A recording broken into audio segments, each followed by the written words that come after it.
ایک دن یا اس کا کچھ حصہ کہا عزیر ڈھلتے ہوئے سورج کو نہ دیکھ کہ صبح لیٹا تھا اب شام ہونے والی ہے 100 سال بیت گئے اور دیکھنا ہے تو اپنے کھانے کو دیکھ ابھی تک معطر ہے۔ اگر یہ دیکھ کے دل میں گمان آئے کہ 100 سال نہیں بیتے تو وانظر الی حمارک، پھر اپنے گدھے کو دیکھ لے جس کی ہڈیاں بھی اب وہ سیدھا ہونے والی ہیں۔ 100 سال کے بعد جب دوبارہ اللہ نے حیات جاوداں دی نا تو حضرت عزیر علیہ السلام نے ہاتھ اٹھائے، اللہ کی بارگاہ میں سر بسجود ہو گئے، 4 رکعت نماز شکرانہ ادا کی۔ اللہ کو وہ ادا پسند آئی، ہمیں تحفے میں عطا فرما۔ پھر نماز مغرب ہے، نماز مغرب ہم جو پڑھتے ہیں یہ بھی یاد ہے اللہ کے نبی کی جنہیں ایوب علیہ السلام کہا جاتا ہے۔ بعض روایات میں حضرت یعقوب کا بھی تذکرہ ہے، لیکن حضرت ایوب علیہ السلام کی یاد ہے نماز مغرب۔ ہوا کیا؟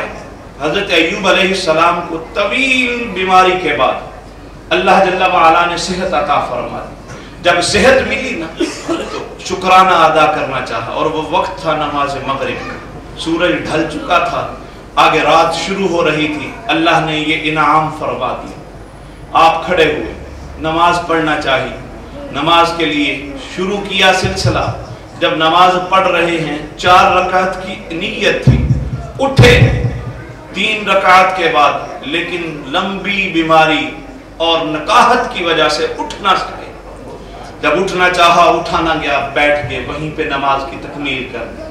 اللہ نے کہا ایوب پریشان نہ ہونا، تیری یہ ادا ہمیں اتنی پسند آئی ہے، میرے محبوب کا امتی ہوگا، یاد تیری ہر روز مغرب کے وقت 3 رکعت پڑھ کے ورنہ 2 ہیں یا 4 ہیں، 3 کا تو تصور ہی نہ آتا۔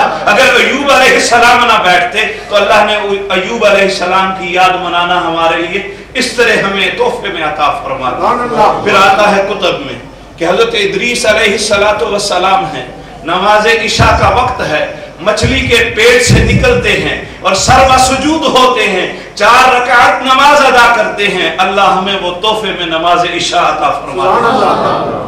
یہ تو ہے گھڑیاں اور ساعتیں منانا، چلیں آپ کی گوش گزار اب سال کے دن منانا بھی کرتا چلو۔